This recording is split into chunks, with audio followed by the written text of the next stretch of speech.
तो जय छात्रों, आपके डिमांड पर बोर्ड परीक्षा पूर्व अभ्यास क्वेश्चन पेपर देखिए विषय आपका विज्ञान का सेट बी का कंप्लीट आपका सॉल्यूशन में आपका लेके आ चुका हूँ। पूरा पेपर मेरे पास है और साथ में देखिए इनका आपका बेहतरीन आपके राइटिंग पर लिखित आपको सॉल्यूशन मिलेगा। आप यदि पूरा पेपर आप यहाँ से आंसर उसके सॉल्यूशन देखते हैं तो पूरे आप 75 में से 75 छाप लोगे, गर्दा उड़ा दोगे आज के इस पेपर में, है ना। तो सेट देखिए आपका बी है, कक्षा आपका 10वीं विषय विज्ञान का है, 75 में 75 आएगा। इसकी हम 100% गारंटी लेते हैं। हर एक क्वेश्चन को आपको इस वीडियो पर आपको आंसर देंगे। एक एक क्वेश्चन का आपको इस वीडियो में आपको आंसर मिलने वाला है। टोटल आपके देखिए इसमें आपके 22 क्वेश्चन है। तो चलिए फटाफट इसमें पूरे आपके लास्ट क्वेश्चन देखिए आपका 22वां यहां तक का आंसर कंप्लीट करेंगे और इस वीडियो में गर्दा मचा देंगे।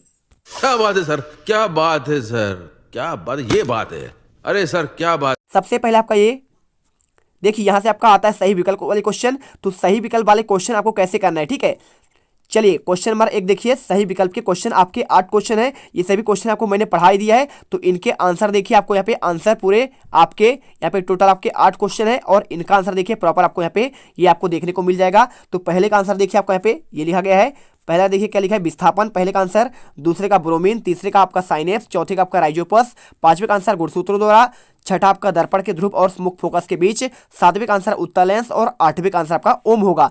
इसके बाद देखिए क्वेश्चन आपका यहाँ पे आता है आपका यहाँ पे आता है आपका सही जोड़ी वाले। तो सही जोड़ी क्वेश्चन देखिए आपका ये क्वेश्चन आप एक बार अच्छे से देख लो और इसके बाद मैं इनके आंसर की बात करूं तो आपका यहाँ पे आंसर आपका ये लिखा गया है, ठीक है। तो क्वेश्चन 2 का आंसर देखिए, पहले का आपका होगा विद्युत चालक, दूसरे का आपका यहाँ पे होना है प्राण, तीसरे का कपाल तंत्र का तथा मेरुरज्जु, चौथा आपका कीट द्वारा, पांचवा आपका अनुवांशिक पदार्थ, छठा आपका बीच में मोटा और किनारे पर पतला, सातवें का आंसर आपका यहाँ पे इंद्रधनुष और आठवें का आंसर आपका फैराडे।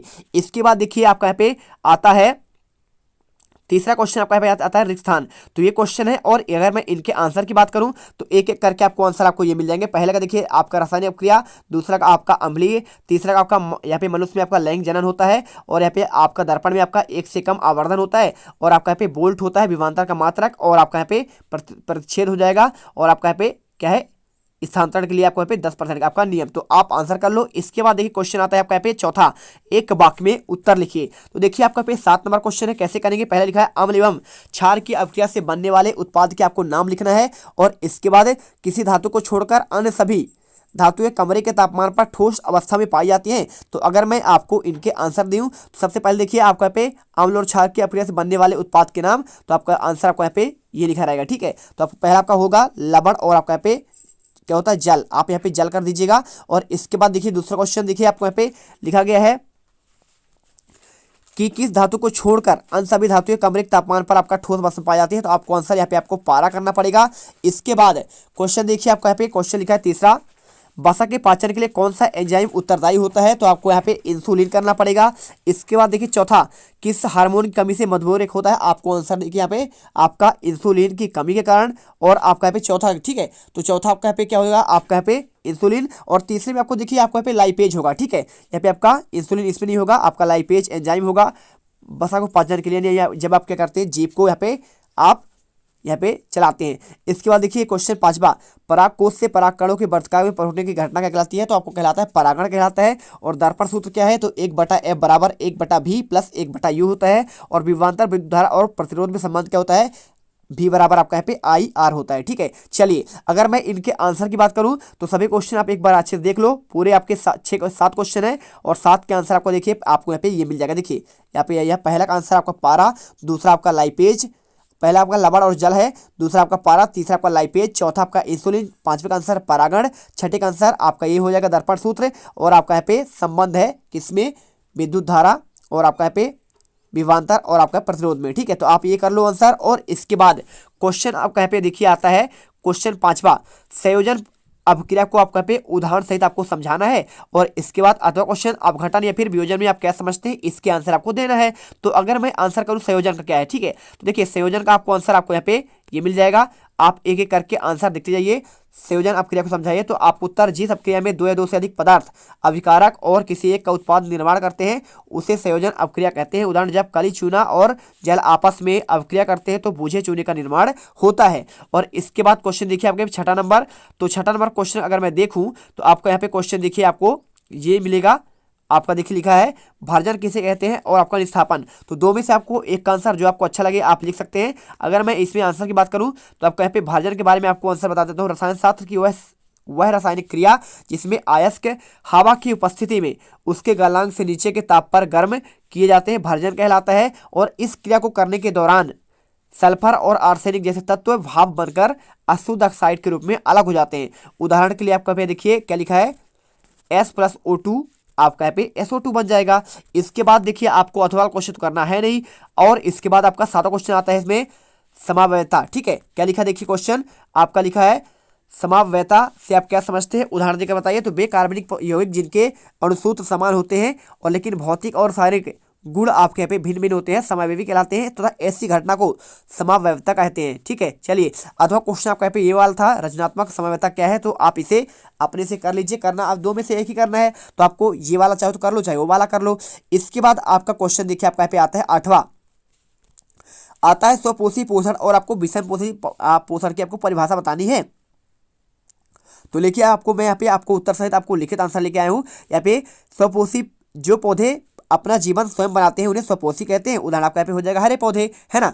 और देखिए अगर मैं क्वेश्चन की बात करूँ तो आप क्वेश्चन यहाँ पे देख सकते हैं। ये क्वेश्चन आपका यहाँ पे ये था। ठीक है तो आप इसका आंसर मैंने आपको दे दिया। साथ में आपको 7वें का आपको समवायता का दे दिया। और इसके बाद क्वेश्चन देखिए 8वां का मैंने आपको यहाँ पे दे दिया।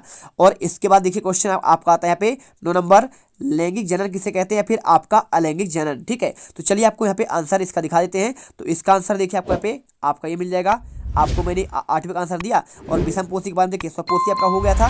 विषम पोषी आपका यहाँ पे ये लिखा गया है। तो वे जीव जो अपना भोजन के लिए पूर्ण या फिर आंशिक रूप से दूसरे या फिर किसी अन्य जीव पर आश्रित रहते हैं विषम पोषी या फिर परपोषी कहलाते हैं। और 9 नंबर था आपका यहाँ पे ये था देखिए आपका अथवा क्वेश्चन आपका ये वाला था। और 9 नंबर लैंगिक जनन किसे कहते हैं। तो आप इसे उत्तर करिए प्रजनन की वह क्रिया जिसमें दो युग्मकों और बनने पर यहाँ पे जाइगोट द्वारा जीव की उत्पत्ति होती है लैंगिक जनन कहलाता है। और यदि युग्मक के समान आकृति का संयोग होते हैं तो समयुग्मक कहलाते हैं। और समयुग्मक के संयोग से आपको संयुग्मन कहते हैं। ठीक है चलिए इसके बाद देखिए आपका अलैंगिक जनन आपको करना नहीं है दो में से करना है। क्वेश्चन 10वां था मेंडल ने अपने प्रयोग के लिए मटर के पौधे को चयन क्यों किया। तो आप इसमें आंसर कर दीजिए पूरा आपको यहाँ पे आंसर आपको आसानी से यहाँ पे आपको ये मिल जाएगा। आप इसे लिख लो और इसे कर लो। ठीक है चलिए इसे कर लीजिएगा। इसके बाद क्वेश्चन देखिए आपका पे पहले मैं आपको क्वेश्चन अगर दिखाने के लिए बोल रहा हूँ तो आप क्वेश्चन ये देख लीजिए आपका ये मिल जाएगा क्वेश्चन। आपका ये वाला क्वेश्चन था आपका यहाँ पे देखिए ये देखिए 10वां क्वेश्चन मेंडल का मटर के पौधे के लिए प्रयोग और मेंडल का स्वतंत्र अवरोहन का नियम। आप चाहो तो इसे कर सकते हो। और यहाँ पे कोई डॉक्टर आपका ये वाला क्वेश्चन देखिए। इसके बाद आपका यहाँ पे 11वां क्वेश्चन आपका यहाँ पे ये है।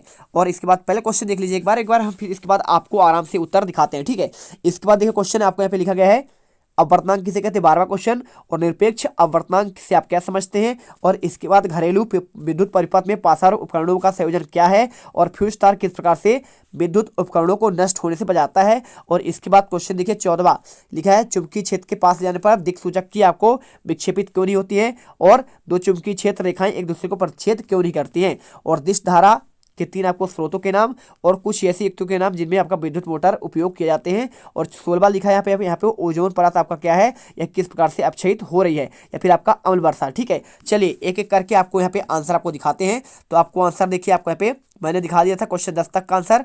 और आपका यहाँ पे ये क्वेश्चन आपने लिख लिया होगा। ठीक है क्वेश्चन 10 का आंसर। और इसके बाद 11वां आपका यहाँ पे ये वाला आता है। ठीक तो यहाँ पे चाहे आप इसे करो या फिर आपको यहाँ पे चाहे क्वेश्चन आपको यहाँ पे ये वाला करो। आप इन दोनों में से एक कर लो। ठीक है तो देखिए आपको मैं आंसर आपको यहाँ पे ये वाला देता हूँ आपका अथवा वाला। तो आप इसका आंसर देख सकते हैं। देखिए आपको यहाँ पे सिंपल तरीके से आपको यहाँ पे आंसर आपको ये मिल जाएगा। आप देख लो अच्छे से इसे कर लो। सेम क्वेश्चन है। तो आपको यहाँ पे P बराबर 1 बटा आप एफ जैसे आपको मान रखेंगे तो आपको यहाँ पे फोकस दूरी आपका 0.5 आपका मीटर आपको यहाँ पे निकल कर आ जाएगा। आप आंसर आप यहाँ पे पूरा कर लीजिए। और इसके बाद क्वेश्चन देखिए यहाँ पे आपका पूछा गया है अपवर्तनांक या फिर आपका निरपेक्ष आपका अपवर्तनांक। चलिए आपको इसका भी आंसर आपको दिखाते हैं। तो प्रॉपर तरीके से आपको यहाँ पे देखिए आपका अपवर्तनांक का आंसर आपको यहाँ पे ये पूरा मिल जाएगा। तो आपको इसमें लिखा है एक माध्यम के सापेक्ष दूसरे माध्यम का अपवर्तनांक पहले माध्यम में प्रकाश और चाल दूसरे माध्यम के प्रकाश के चाल के आपके अनुपात के बराबर होता है। और इस अनुपात को अपवर्तनांक या फिर आपका सापेक्ष अपवर्तनांक कहते हैं। आप इसे लिखिए। और इसके अथवा में आपको यहाँ पे दिया गया था निरपेक्ष आपका अपवर्तनांक। तो आप चाहो तो उसे भी कर सकते हो। उसका आंसर आपको देखिए आपको यहाँ पे आपको ये मिल जाएगा निरपेक्ष आपका अपवर्तनांक के बारे में। तो आप यहाँ से भी आंसर आप यहाँ पे कर सकते हैं, ठीक है। तो देखिए आपको आंसर एक तो आपको ये मिल जाएगा, ठीक है, पूरा आंसर आप कर लीजिए। और इसके साथ देखिए आपको यहाँ पे घरेलू परपथ आपको यहाँ पे ये वाला क्वेश्चन आपको दिया गया था कि आपको सिंपल तरीके से आपको यहाँ पे बताना था।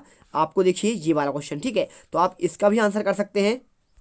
इसमें आपका लिखा गया है फ्यूज वायर किस प्रकार विद्युत उपकरणों को नष्ट होने बचाता है। तो जब भी विद्युत परिपथ अतिभारक या फिर लघुपथन के कारण धारा का मान बढ़ता है तो फ्यूज वायर में उत्पन्न होने वाला उसका ताप बढ़ जाता है और फ्यूज वायर पिघल जाता है, जिससे परिपथ टूट जाता है और उपकरण बच जाता है। और इसके बाद क्वेश्चन देखिए 14 नंबर क्वेश्चन था, चुंबकीय क्षेत्र में पास लाने पर दिक्सूचक का आपको ये वाला क्वेश्चन और या फिर आपका ये वाला, ठीक है। तो मैं आपको यहाँ पे आपका अथवा वाले का आंसर आपको दे रहा हूँ, आप इसे अच्छे से कर लो, देख लो क्वेश्चन। आपका दो चुंबकीय क्षेत्र एक दूसरे को प्रतिच्छेद क्यों नहीं करती, आपका ये वाला मैं आंसर आपको यहाँ पे बता देता हूँ। तो आपको आंसर देखिए प्रॉपर आपको यहाँ पे ये आपको कर देना है, ठीक है। चलिए इसके बाद क्वेश्चन देखिए आपको यहाँ पे दिश धारा और आपका यहाँ पे दिश धारा के 3 स्रोतों का आपको नाम पूछा गया। सेल होगा, बैटरी होगा और डीसी जनरेटर या फिर आपका डायनेमो आपके इसके स्रोत होंगे। और इसके बाद आपका अथवा क्वेश्चन आपको यहाँ पे ये वाला दिया गया था। तो चलिए आपको यहाँ पे ये वाला आप तो करेंगे नहीं, है ना, दो में से एक ही करना था। इसके बाद ओजोन परत क्या है, यह किस प्रकार अपक्षयित होती है, और या फिर आपका अम्ल वर्षा। तो आपको अम्ल वर्षा के बारे में आपको आंसर यहाँ पे दे रहे हैं। देखिए अम्लीय वर्षा तब होती है जब सल्फर डाइऑक्साइड और नाइट्रोजन ऑक्साइड जैसे कंपाउंड हवा में छोड़ देते हैं, वे वातावरण में मिलकर बारिश के रूप में गिरते हैं। और दरअसल वायु प्रदूषण की वजह से हवा में नाइट्रिक और सल्फ्यूरिक एसिड आपका मौजूद होता है। तो आप इसे करिए। और क्वेश्चन देखिए आपका यहाँ पे 17 आता है, ऑक्सीजन के योग और ह्रास के कारण आपको यहाँ पे पदों का व्याख्या करना है प्रत्येक का। तो देखिए आपका उपचयन का, आपका अपचयन का, ठीक है। तो सबसे पहले देखिए आप उपचयन के बारे में देख लीजिए। अपक्रिया के दौरान जब किसी पदार्थ में ऑक्सीजन की वृद्धि होती है उसे कहते हैं उसका उपचयन हुआ। और अपचयन क्या होता है, जब अपक्रिया में किसी पदार्थ का ऑक्सीजन का या फिर ह्रास होता है उसे कहते हैं आपका अपचयन हुआ। और इसके बाद क्वेश्चन देखिए आपका यहाँ पे आता है आपका 18 नंबर, ठीक है। तो देखिए आपका अथवा क्वेश्चन हो चुका है। इसके बाद क्वेश्चन 18वां आपको यहाँ पे ये करना था, ठीक है। 17 का आपका अथवा क्वेश्चन संचारण आपका या फिर विकता गंधिका के बारे में था, तो आप इसे एक ही करना है। इसके बाद क्वेश्चन 18वां तंत्रिका कोशिका का आपको नामांकित चित्र और साथ में आपको यहाँ पे मनुष्य के मस्तिष्क का आपको चित्र बनाना है। चलिए आपको इसका आंसर दिखाते हैं। तो देखिए आपको मिल जाएगा मनुष्य के मस्तिष्क का आपका पे नामांकित चित्र आपको यहाँ पे सब मिल जाएगा। अग्र मस्तिष्क, प्रमस्तिष्क, कपाल, मध्य मस्तिष्क, हाइपोथैलेमस, पीयूष ग्रंथि, पोन्स, मेडुला, अनुमस्तिष्क और आपका मेरुरज्जु। तो आप इसे करिए। और इसके साथ में आपको करना है क्या, देखिए अथवा में आपको यहाँ पे करना है तंत्रिका कोशिका का आपका नामांकित चित्र। तो आप इसे भी कर लो, डेंड्राइट, नौभिक, निशिल्त कण, डेंड्रॉन। तो आपको दो में से जो अच्छा लगे आप उसे कर ही लेंगे, कोई दिक्कत है नहीं।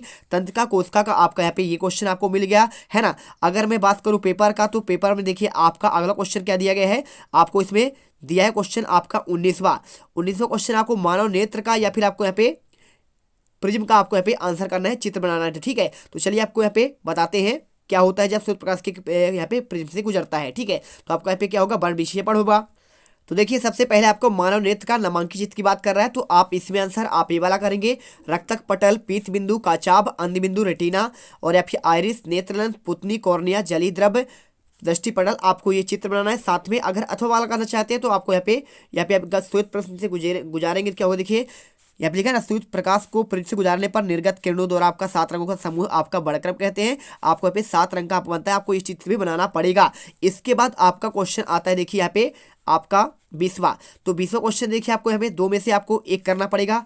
तो आपको यहाँ पे प्रबल अम्ल और आपका दुर्बल अम्ल से क्या समझते हैं, आप इसे कर दो। या फिर आप यहाँ पे शुष्क एसियल गैस, आपका NH3 गैस, लेमन जूस, दही, आपका साबुन का विलयन, आपको इनको बताना पड़ेगा। तो आपको चलिए आंसर दिखाते हैं। तो आप यहाँ पे आंसर कर दीजिए कि आपको यहाँ पे प्रबल अम्ल कौन कौन सा है। तो आपका HCl आपका एक यहाँ पे क्या है, आपका प्रबल अम्ल है। साथ में इसके साथ आपका यहाँ पे एसिटिक अम्ल, ये दो आपके प्रबल अम्ल हो जाएंगे। और साइट्रिक और आपका यहाँ पे फार्मिक आपके दुर्बल अम्ल हो जाएंगे। तो आप यहाँ पे कर दीजिएगा, कोई दिक्कत है नहीं। और इसके बाद क्वेश्चन 21वां, प्रथम 4 हाइड्रोकार्बन के नाम और उनके आपको संरचना सूत्र या फिर आपको यहाँ पे देखिए आपको इनका उदाहरण सहित आपको व्याख्या करना है, क्या देना, समझाना है। हाइड्रोजनीकरण, ऑक्सीकरण और आपका प्रतिस्थापन और आपका यहाँ पे साबुनीकरण, ठीक है। तो चलिए आपको यहाँ पे प्रथम 4 हाइड्रोकार्बन के नाम और उसके आपको संरचना सूत्र आपको बताते हैं। देखिए आपका यहाँ पे ये रहेगा, आपका प्रथम 4 हाइड्रोकार्बन कौन कौन सा है, मीथेन है। और आपका इसका सूत्र और आपका संरचना सूत्र आपका ये देखिए तीनों पॉइंट आपको मिल गए हैं। और इसके बाद आपका एथेन का दिया है, C2H6 आपका, इसका ये आपका संरचना सूत्र हो जाएगा, और इसका आपका पे प्रोपेन, इसका आपका सूत्र, और इसका आपका संरचना सूत्र हो जाएगा, और लास्ट आपका पे ब्यूटेन, और इसका आपका सूत्र, और आपका ये हो जाएगा संरचना सूत्र। तो आप इसे कर लीजिए। इसके बाद क्वेश्चन देखिए आपका यहाँ पे आता है कौन सा वाला क्वेश्चन देख लीजिए आप, आपको ये देखिए क्वेश्चन आपका आता है 20वां नंबर। तो 20वां नंबर आप क्वेश्चन देखेंगे तो आपको इसमें ये क्वेश्चन आपका हो गया 21वां, 22वां आपका लास्ट आता है ना। तो जाइलम और फ्लोएम में 4 अंतर, और आपका लक्स क्या लिखा है, रक्त और आपका लसिका में आपको 4 अंतर। चलिए आपको दोनों का आंसर दिखाते हैं, जिस जो आपको अच्छा लगेगा आप कर लीजिएगा। तो यहाँ पर देखिए आपको मिल जाएगा रक्त और आपका लसिका में आपका 4 अंतर। तो आपका यह एक रंगीन द्रवीय ऊतक है, और यह गहरे लाल रंग का आपका द्रवीय ऊतक है। इसमें आपके लाल रक्त कणिकाएं का अभाव होता है, इसमें उपस्थित होती है। इसमें प्रोटीन की मात्रा कम होता है, इसमें प्रोटीन की मात्रा अधिक होता है। इसमें अपशिष्ट पदार्थ अधिक होते हैं, इसमें कम होते हैं। आप ये आंसर करिए। और इसके साथ आपका पूछा गया था जाइलम और फ्लोएम में अंतर।